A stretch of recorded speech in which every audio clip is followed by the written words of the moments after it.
The Life of Suso, Part 3. Chapter 21. How he was directed to the rational school, in which the art of true detachment is taught. One day the servitor was sitting on his bench after matins, and while he was absorbed in meditation his bodily senses became abstracted, and it seemed to his inward vision that a noble youth came down from above, and, standing before him, addressed him thus: "Thou hast been long enough in the lower schools, and hast exercised thyself sufficiently in them, and art now full grown. Up then with me. I will take thee to the highest school which is to be found in this world, and thou shalt diligently learn there the highest of all crafts, which shall be establish thee in divine peace, and bring thy holy beginning to a blissful end." The servitor was rejoiced at this, and stood up. Upon which the youth took him by the hand and carried him, as it appeared to him, into a land above the ken of sense. There was a beautiful house there, which looked as if it were the abode of religious men, and those who practiced the aforementioned craft dwelt in it. When he entered the house, they received him kindly and greeted him lovingly, and then they went in haste to the master superior and told him that one had come who also wished to be his disciple and to learn the craft.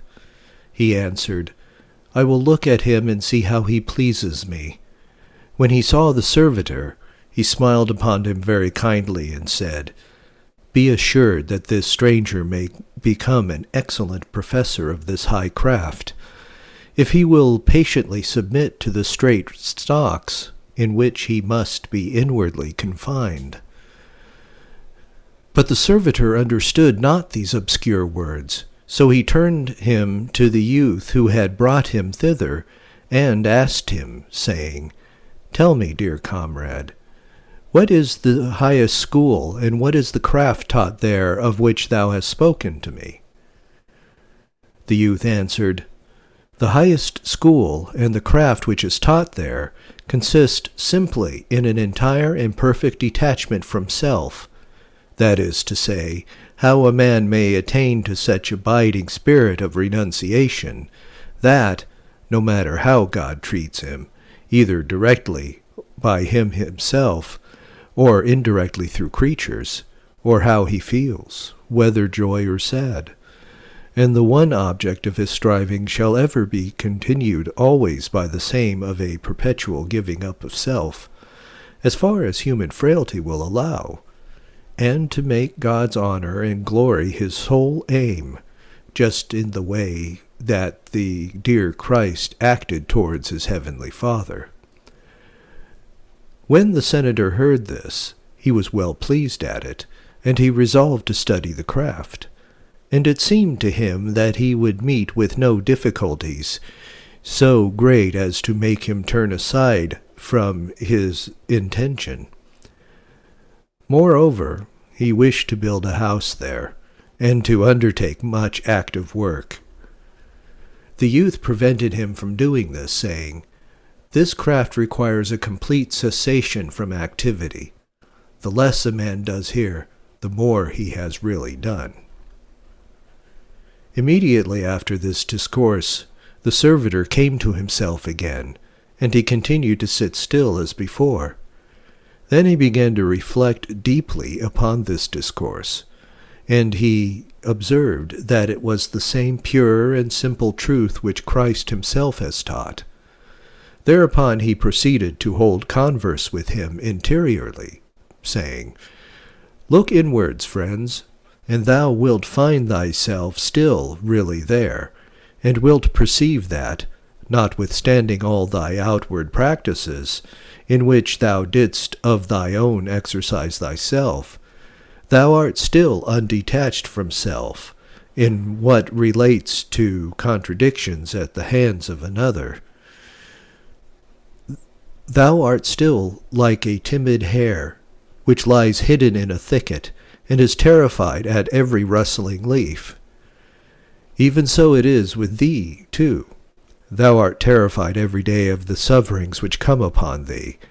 The sight of thy enemies make thee lose color.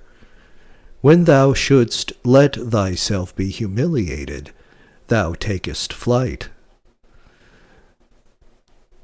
When thou shouldst expose thyself to the blow, thou hidest. When thou art praised, thou laughest. When thou art blamed, thou mournest. It may be true that thou need a higher school. Then the sighing inward, he looked up to God and said, O God, how nakedly has this truth been shown to me? Woe is me! When shall I ever become a truly detached man?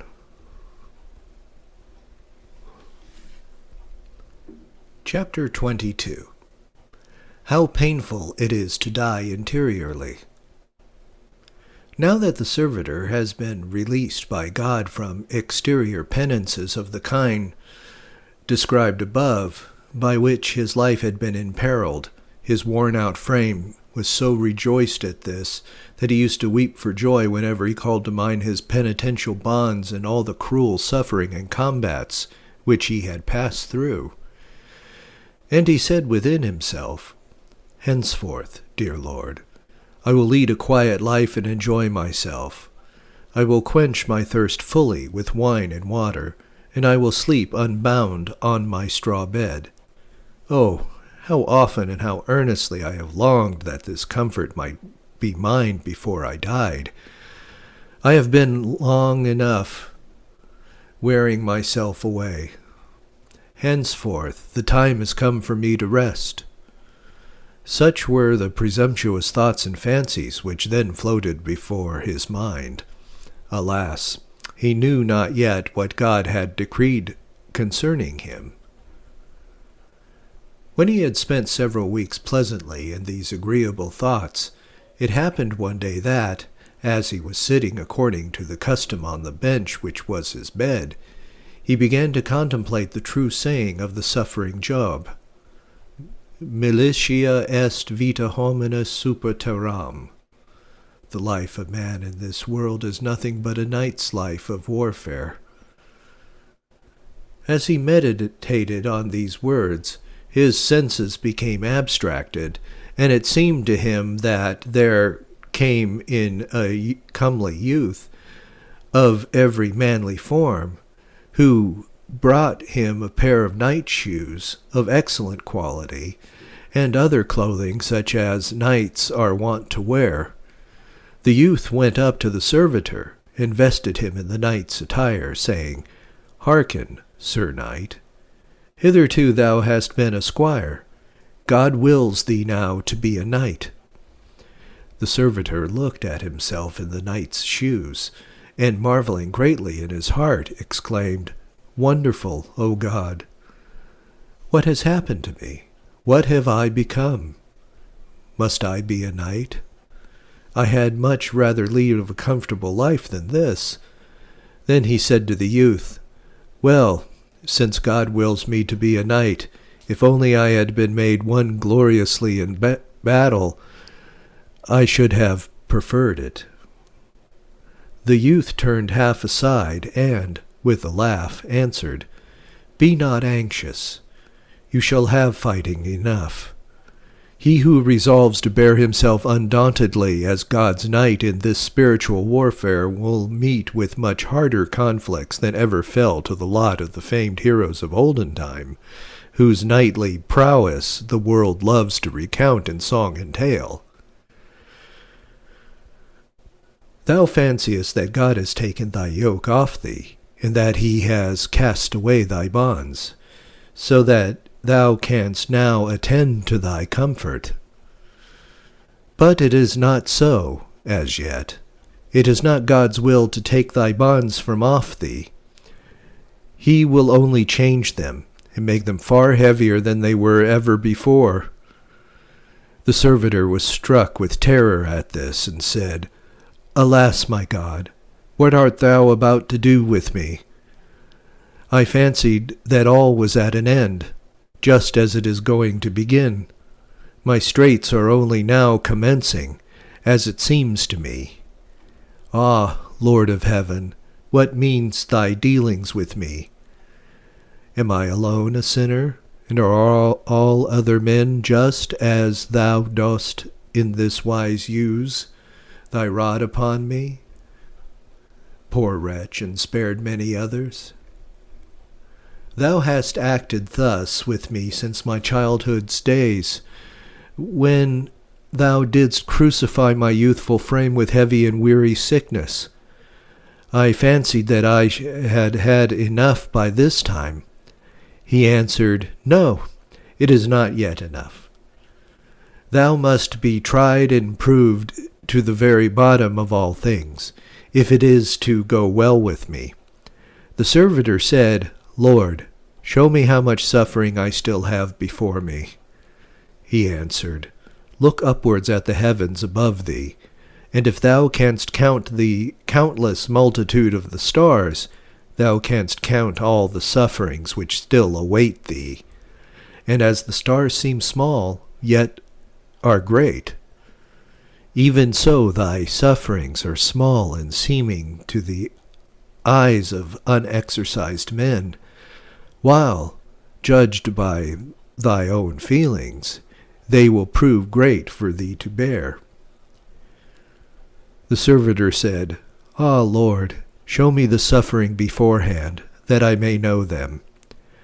He answered, No, it is better for thee not to know them, lest thou shouldst lose heart beforehand.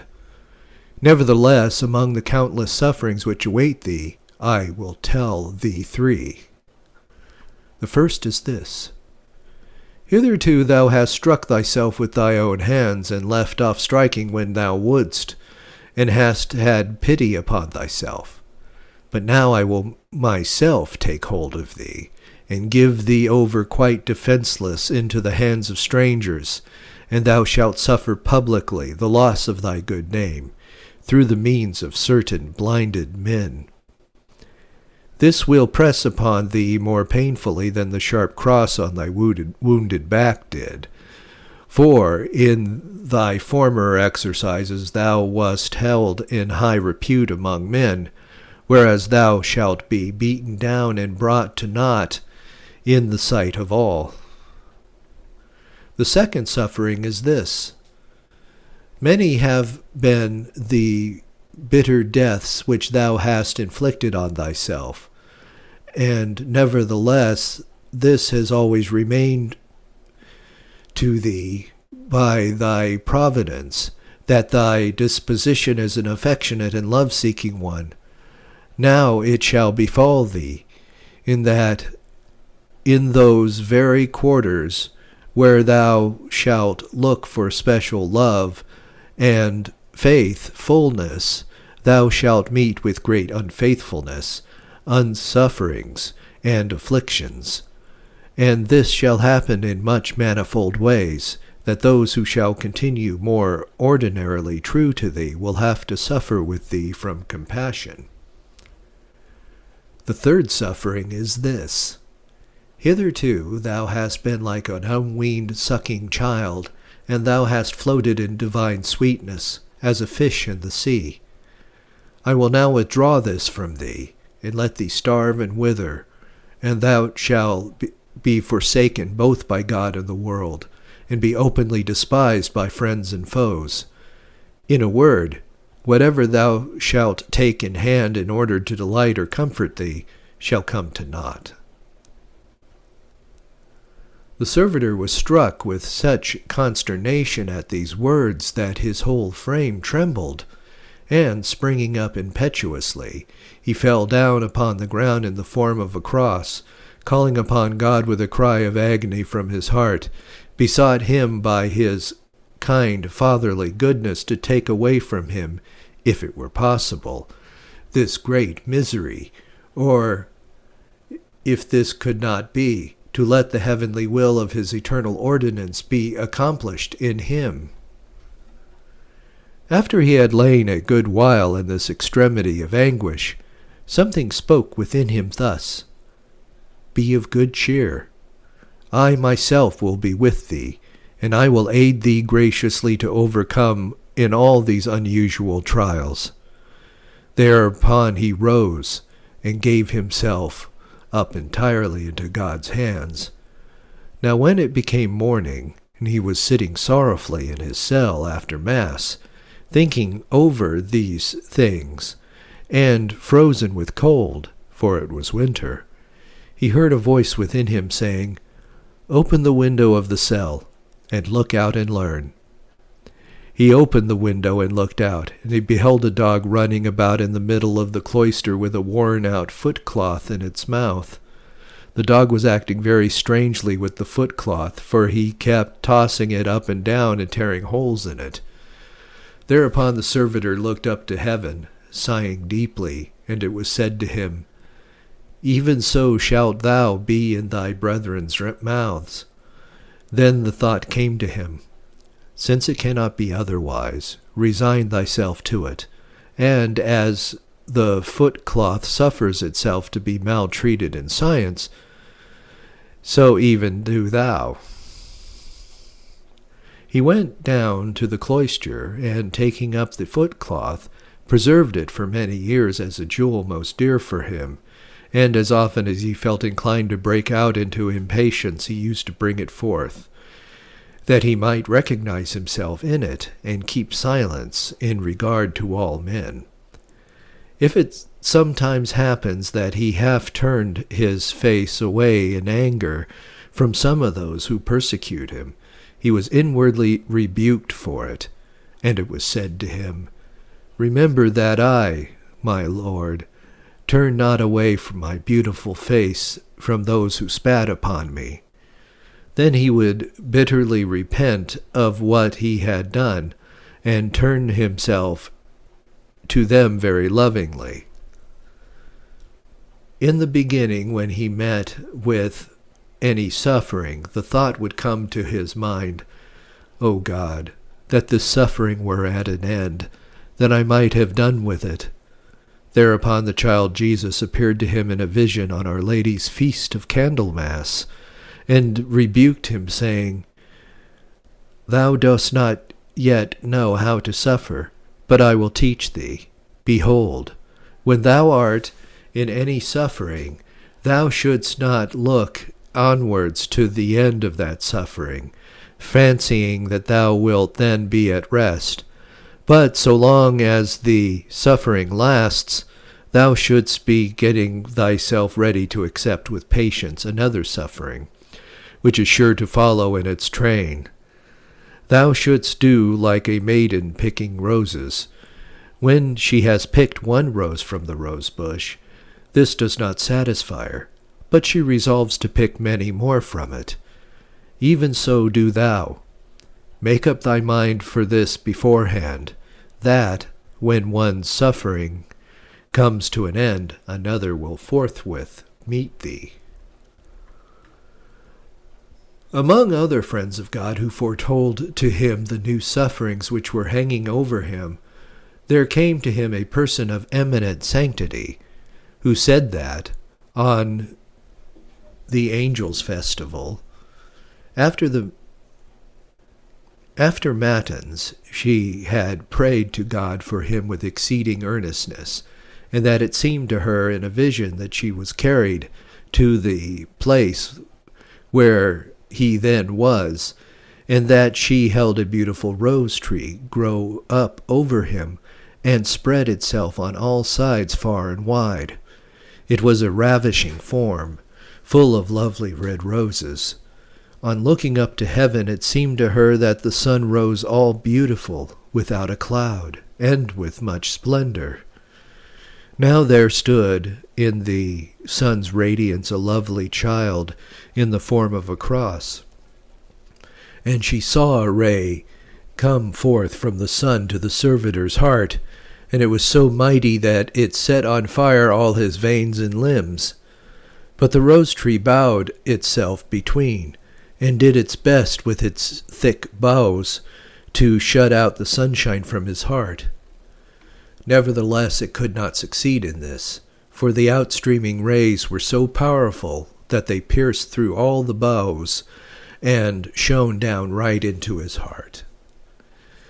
When she saw the child come forth from the sun, she said to him, "Dear child, whither art thou going?"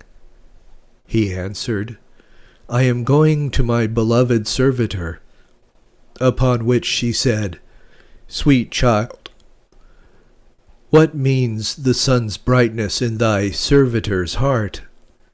He replied, "I have made his loving heart thus bright and glorious, that the reflection of its radiance, streaming forth from out of his heart, may draw lovingly the hearts of all men to me.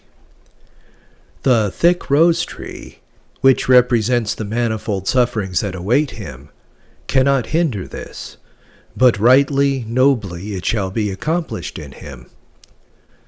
Inasmuch as seclusion is profitable to a beginner, the servitor resolved to remain for more than 10 years secluded in his monastery from all the world. When he went from table, he used to shut himself up in his chapel and remain there. He refused to hold any long conversations at the convent door or elsewhere with women, or even with men, nor would he look at them.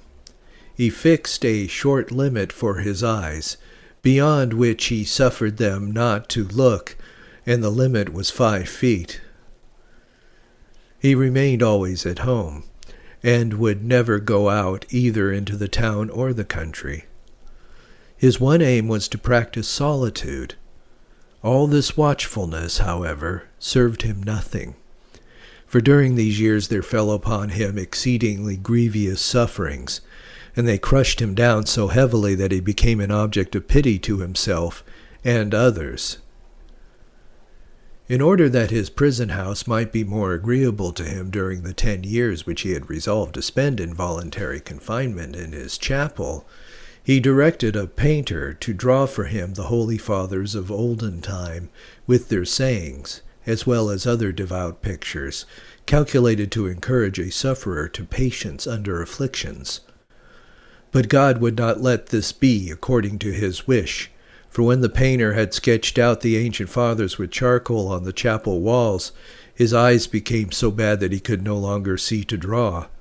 He therefore begged permission to depart, saying that the work must wait until he got well again. The servitor turned to the painter and inquired how long it would take for him to get well. The painter answered, 12 weeks.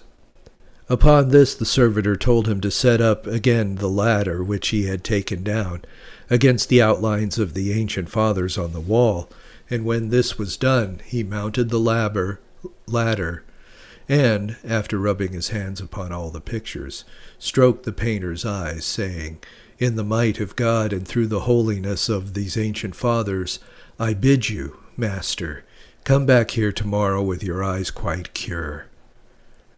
Early next morning the painter came back joyous and well, and he thanked God and the servitor for his cure. The servitor, however, did not ascribe it to himself, but to the ancient fathers, on whose pictures he had rubbed his hands.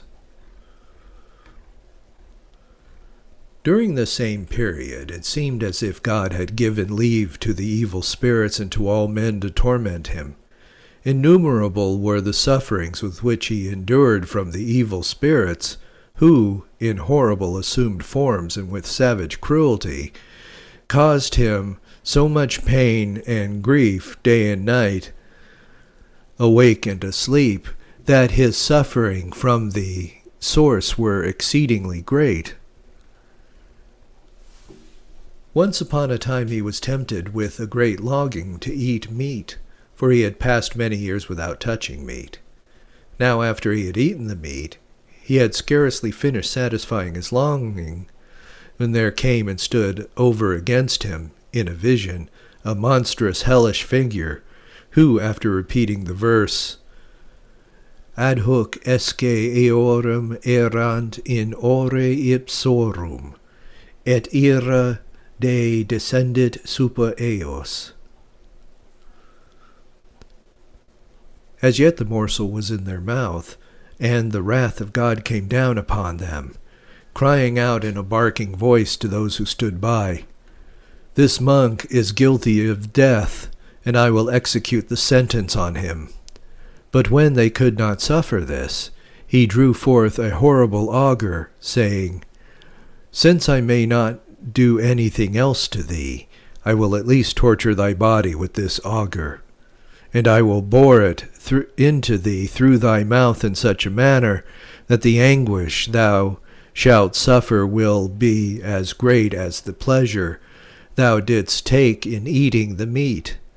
And having said this, he drove the auger in cruel fashion against the servitor's mouth, whereupon immediately his chin bones and teeth swelled up, and his mouth became so swollen that he could not open it. And for 3 days he could not eat meat or anything else, except that which he could suck up through his teeth.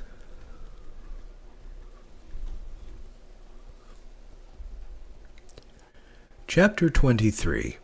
Of Interior Sufferings. Among his various sufferings, there were 3 interior ones which caused great torment. One of these was impious imaginations against the faith.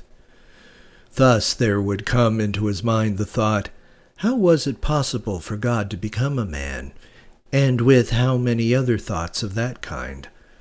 The more he fought against them, the more perplexed he became. God suffered him to remain under these temptations about 9 years, during which he ceased not with wailing heart and weeping eyes to cry to God and to all the saints for help. At last, when God deemed that the time was come, he set him entirely free from them, and bestowed upon him great steadfastness and clearness of faith. The second interior suffering was an inordinate sadness.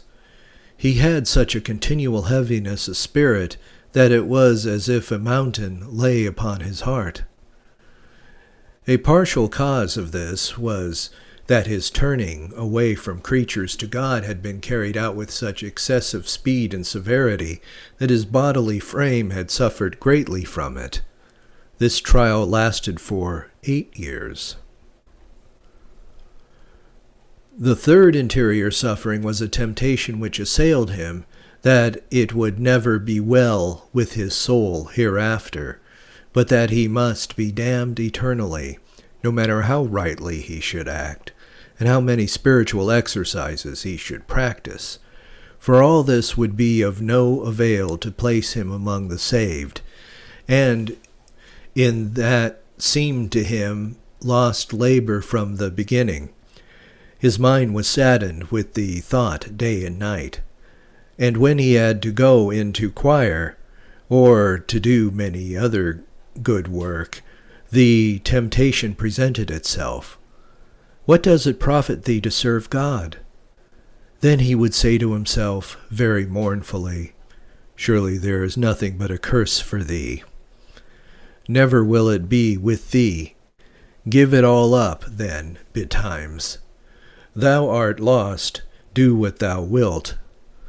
When he would think within himself, alas, utterly wretched that I am, whither thou shalt I betake thee?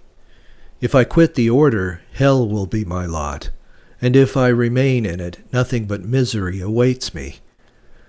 Alas, Lord God, was there ever a man worse off than I? Sometimes he would stand deep sunk into himself and groan many times heavily, while tears ran down his cheeks. Then he would beat his breast and say, Alas, O God, am I then never to be saved? Oh, what a mournful thing is this! Must I be miserable here and hereafter? Woe is me, that I ever came forth from my mother's womb.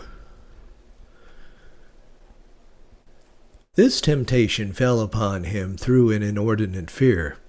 It had been told him that his admission into the order had been connected with the bestowal of temporal goods, and from this the sin called simony, which consists in the purchase of something spiritual with something temporal.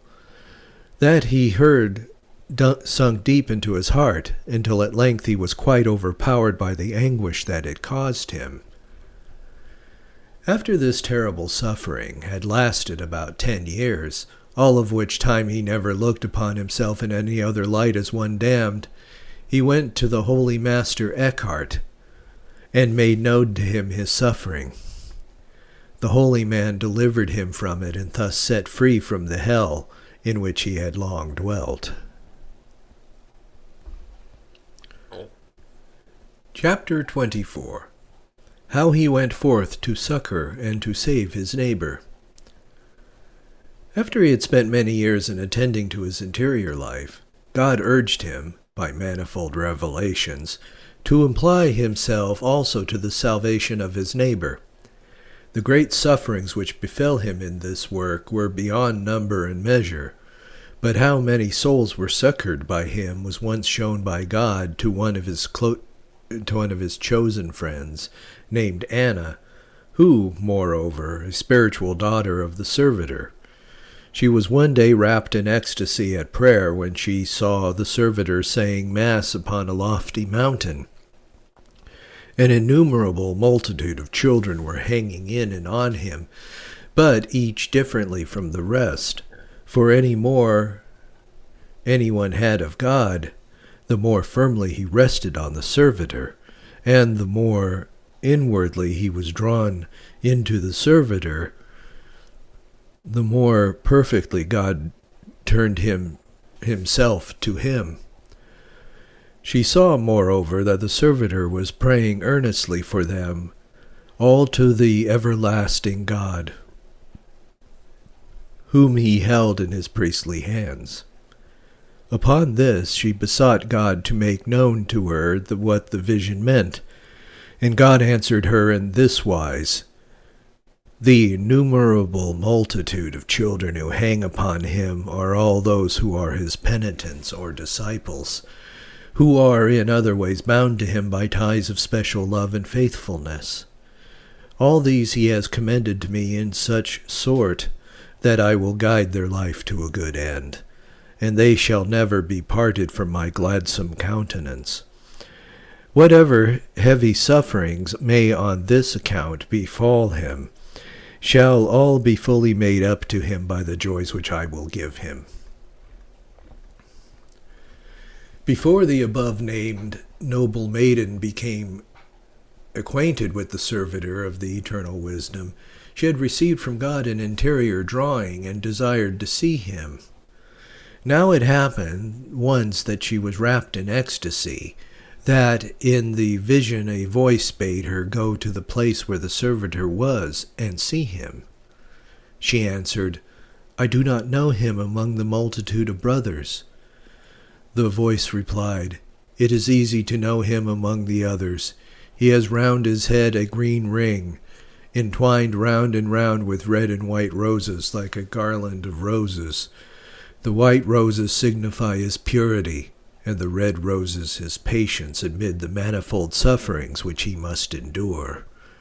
Just as the ring of gold, which is the custom to paint around the heads of saints, represents the everlasting bliss which they now possess in God, even so the ring of roses indicate the multiplicity of sufferings which God's dear friends must bear while they are still serving him in this world with nightly exercises.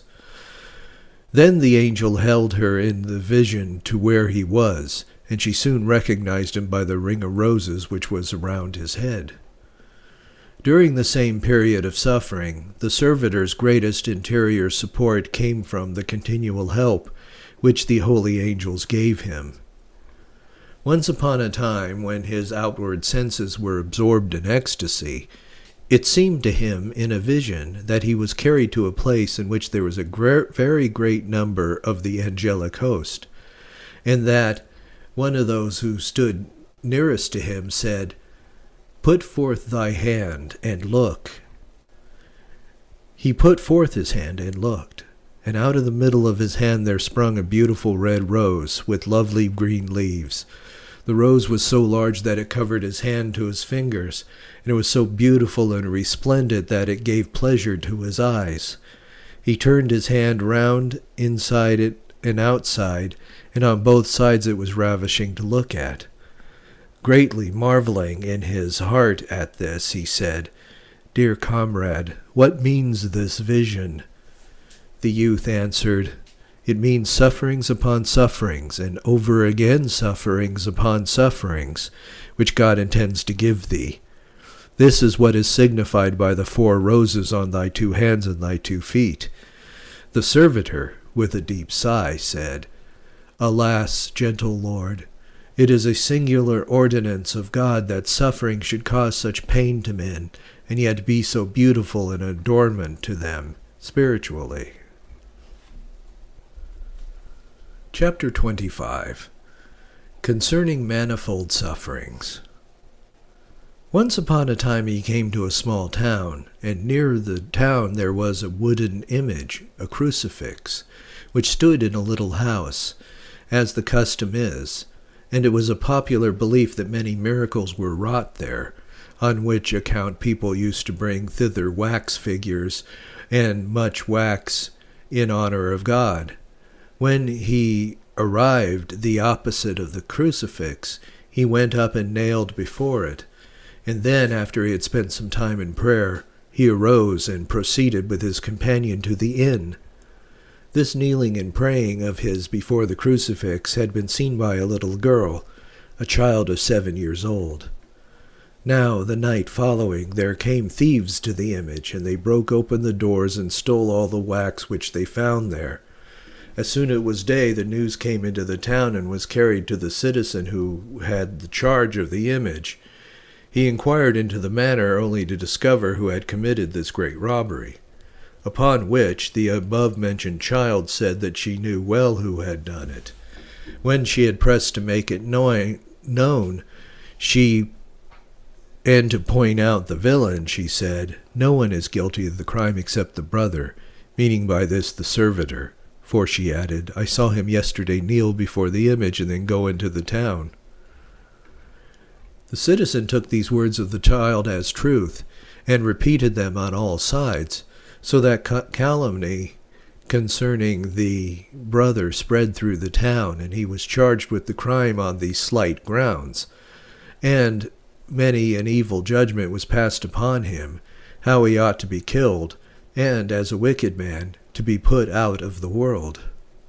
When the servitor heard all this, he was filled with consternation, though he well knew that he was guiltless, and, with a deep groan, said to God, "Alas, Lord, since it is not my lot to suffer, and I must needs suffer, if thou wouldst but give me ordinary suffering, such that would not bring me to disgrace, I would bear them joyfully.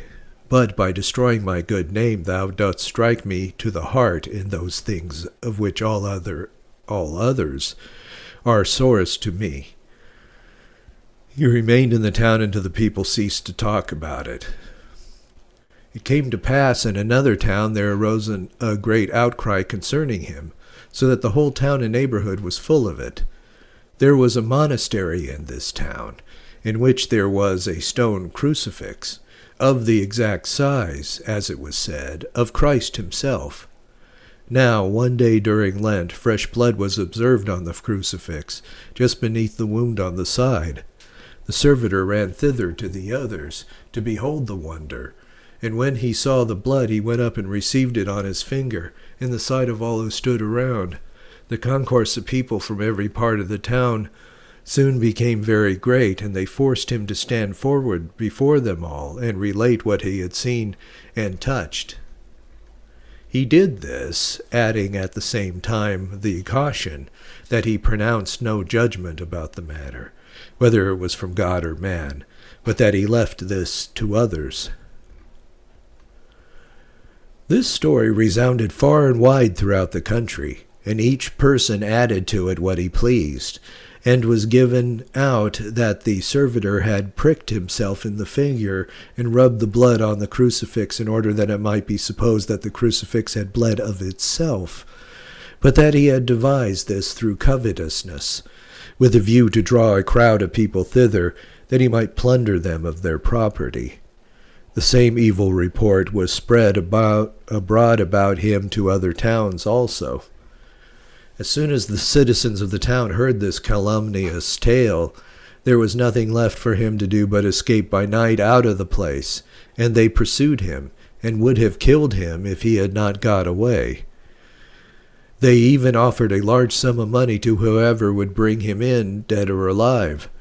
Evil rumors of this kind were circulated in abundance concerning him, and wherever these tales reached, they were received as truth, and his name was greeted with many revilings and curses, and many an unjust judgment was passed upon him. Some persons, indeed, who knew him, were more reasonable, but if they ventured to assert this innocence, they were so savagely put down that they were forced to hold their peace and let him perish in the world's esteem. An honorable lady, a citizen of the town, when she heard all the marvelous sufferings of the poor innocent man had undergone, she came to him out of compassion in the midst of his distress, and advised him to procure from the town a sealed testimonial of his guiltlessness, that he might take it with him wherever he went, for everyone in the town knew well that he was innocent. He replied, "Ah, dear lady, if this were my only suffering, as if it were God's intention to lay no other affliction upon me but this, I would apply for the testimonial. But as things are, so much sufferings of this kind falls to my lot every day, and that I must leave it to God and bear it." Another time he set forth on a journey to the Netherlands to be present at a chapter, and he found suffering ready waiting for him upon his arrival. There came thither to attack him 2 persons of high position in the order, who were very active in their endeavors to bring him into great trouble. With quaking heart he was put upon his trial, and many things were laid to his charge, among which was the following. They said that he had written books containing false doctrine, which had defiled the whole country with heretical filth. In consequence he was harshly and severely reprimanded, and he was threatened with heavy punishment, though God and the world knew that he was guiltless in the matter. These crushing trials did not satisfy God, but he made their number still greater. He sent the servitor a sickness on his journey home, and caused him to be attacked by a violent fever. Besides this, a dangerous abscess gathered inward, close to his heart, so that, with interior anguish and outward sufferings, he came so near to death that his companion often looked at him to see whether the moment had come for his soul to take its departure. As he lay thus, utterly wretched, in a strange convent in bed, he could not sleep at night from the straits to which his grievous sickness had reduced him, and he began to enter into account with God in his wise. "Woe is me, O just God, that thou hast exceedingly overburdened my sick frame with bitter sufferings, and wound my heart through and through with the great dishonor and shame that has been done to me, and that I am encompassed with bitter anguish from without and from within. When wilt thou cease afflicting me, O gentle Father? When wilt thou deem it enough?" Then he set before his mind the death agony which Christ endured in the Mount of Olives, and while contemplating this, he crawled from his bed to the bench which stood beside it, for he could not bear to lie down, owing to the abscess. While he sat thus in misery, it seemed to him in a vision that there came into the chamber a great company of heavenly hosts to comfort him, and that they began to sing one of the songs of heaven, which rang so sweetly in his ears that his whole being was transformed by it. And as they sang thus joyously, the sick servitor sat there full of sorrows. A youth came to him and said very lovingly, "Wherefore art thou silent? Why singest thou not with us? And yet thou knowest right well the song of heaven." The servitor, with a sigh from his sorrowful heart, made answer, saying, "Alas, seest thou not how full of woe I am? Whenever did a dying man rejoice? Do you want me to sing? I am singing now the wail of suffering. If I had ever sung joyously, that is all over now. I am waiting only for the hour of my death." To this the youth replied joyfully, "Viriliter age, be of good cheer. Be joyous. Nothing of this kind shall befall thee. Thou hast yet sing in my lifetime such a song that God in his eternity shall be glorified, and many a sufferer consoled by it." Upon this his eyes ran over, and he burst into tears, and at the same instant the abscess within him broke, and departed from him, that he was restored to health upon the spot. Afterwards, when he reached home, there came to him a blessed friend of God, saying, "Dear sir, though it is true that on this journey you were far more than 100 miles away from me, nevertheless, what you suffered during it was quite present to me. I saw one day with my soul's eyes the divine judge sitting upon his throne, and by his permission these two spirits were let loose, who persecuted you by means of the two prelates who caused your sufferings. Then I cried to God, saying, Alas, gentle God, how canst thou bear to let thy friend be in such a great and bitter suffering? Upon which God answered me in his wise, It is for this end that I have chosen him for myself, that by means of these sufferings he may be fashioned after the image of my only begotten Son. Nevertheless, my justice must avenge the wrong that has been done him by the speedy death of the two who have tormented him. This came to pass in very truth soon afterwards, and in such a way that many persons became aware of it. Chapter 26. Of the great sufferings which befell him through his sister. The servitor had a sister who was under the obedience of the religious life. Now it happened that, while the brother was living elsewhere, she began to throw aside restraint and attach herself to evil company. On one occasion, when she had gone out with these companions, she went astray and fell into sin, and then, through grief and wretchedness at what had befallen her, left her covenant and ran away, he knew not whither. When he returned home, the miserable tale was being whispered about, and someone came and told him what had taken place. On hearing it, he became like a stone from sorrow, and his heart died within him, and he went about this like one out of his mind. He asked where she was, but no one could tell him where. And then the thought came to him, a new suffering is quite right, but that it should be here. Well, lose not heart. See whether thou mayest not be able to bring back again the poor ruined soul, and offer at once the sacrifice of thy worldly honor to thee, the merciful God. Cast aside all human shame and spring into the deep gulf to lift her up. When the brother stood in the choir at office, he had to pass up through the choir. All his color left him, and he felt as if his hair was standing on end. He had not courage to go up to anyone, for all were ashamed of him, and those who had formerly been his companions fled from him.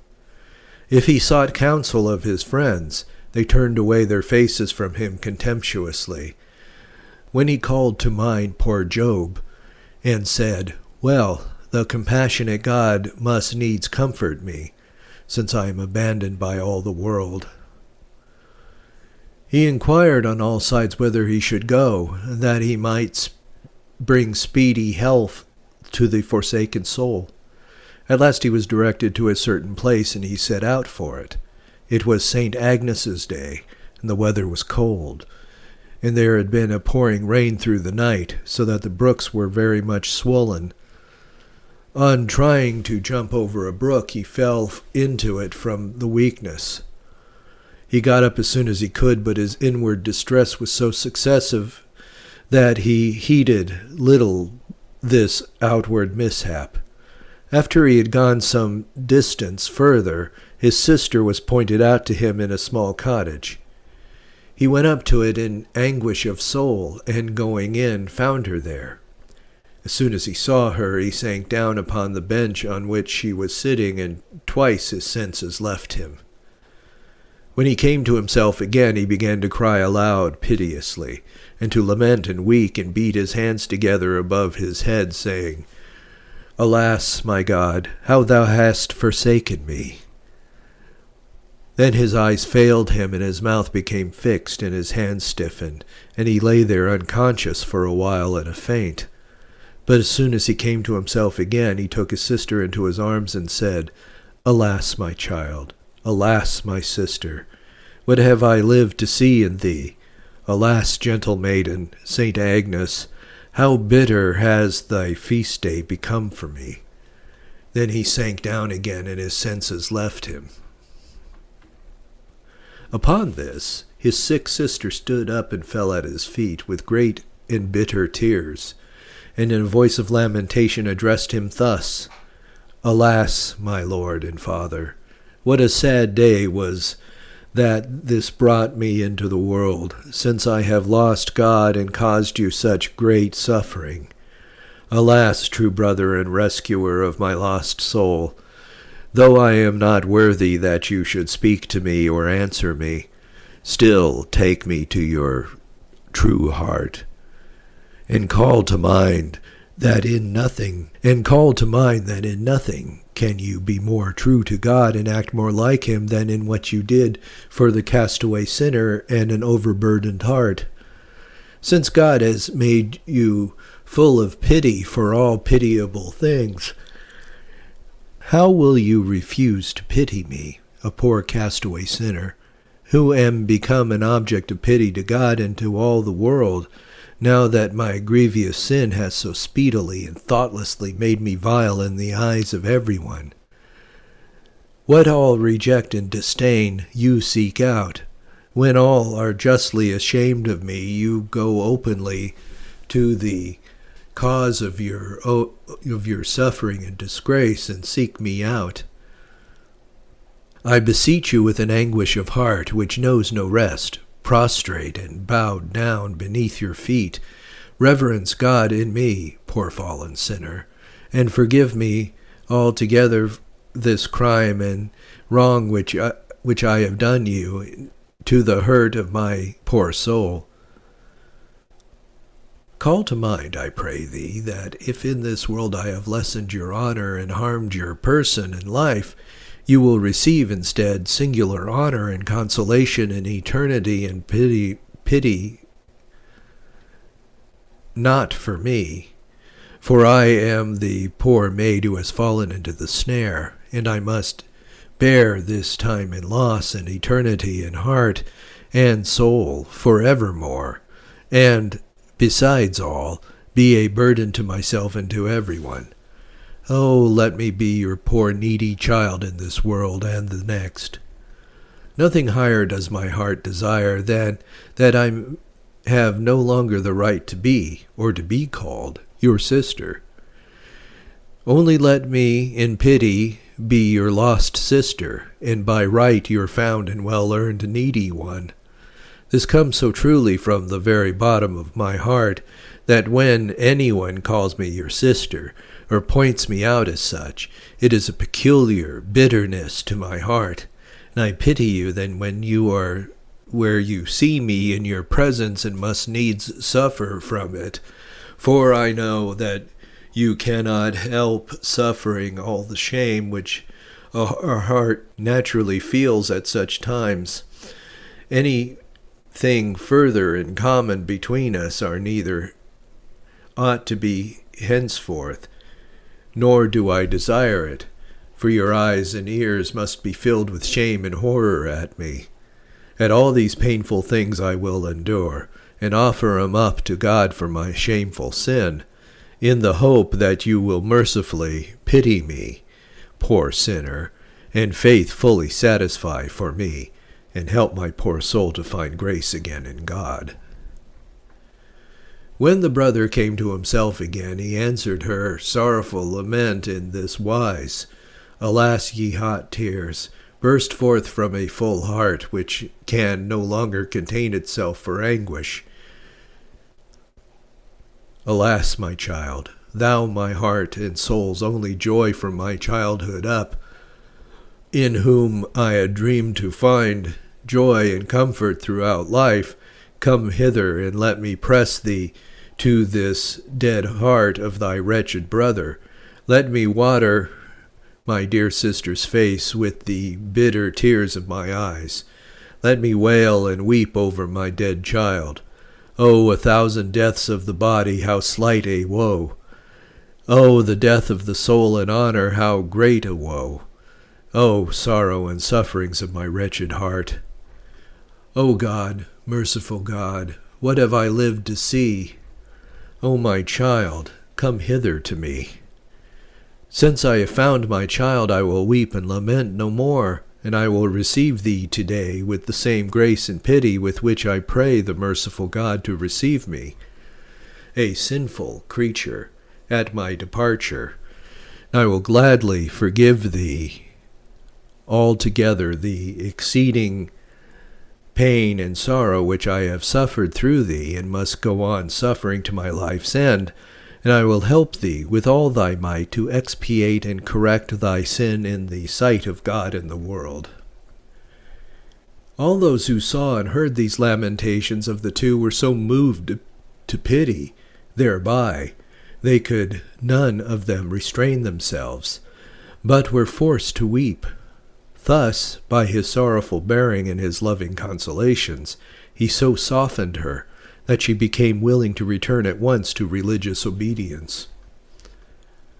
Later on, after he had, with unspeakable shame, the great toil and labor, brought back into his arms to the merciful God this lost sheep, God so ordered it that she was received into a far more satisfactory place than where she was before, and her earnestness in God's service became so great, and her holy and well-guarded manner of life showed such perseverance in all virtues until her death, that the brother was well repaid in the sight of God and of the world for all the pain and suffering which he had ever had on her account. When the true-hearted brother saw that his affliction had turned out exceedingly well, it gave him pleasure and joy, in that he called to mind how God secretly orders things so that they turn to good for the good, and then he looked up to God with great thankfulness, and his heart melted with him in praise of God.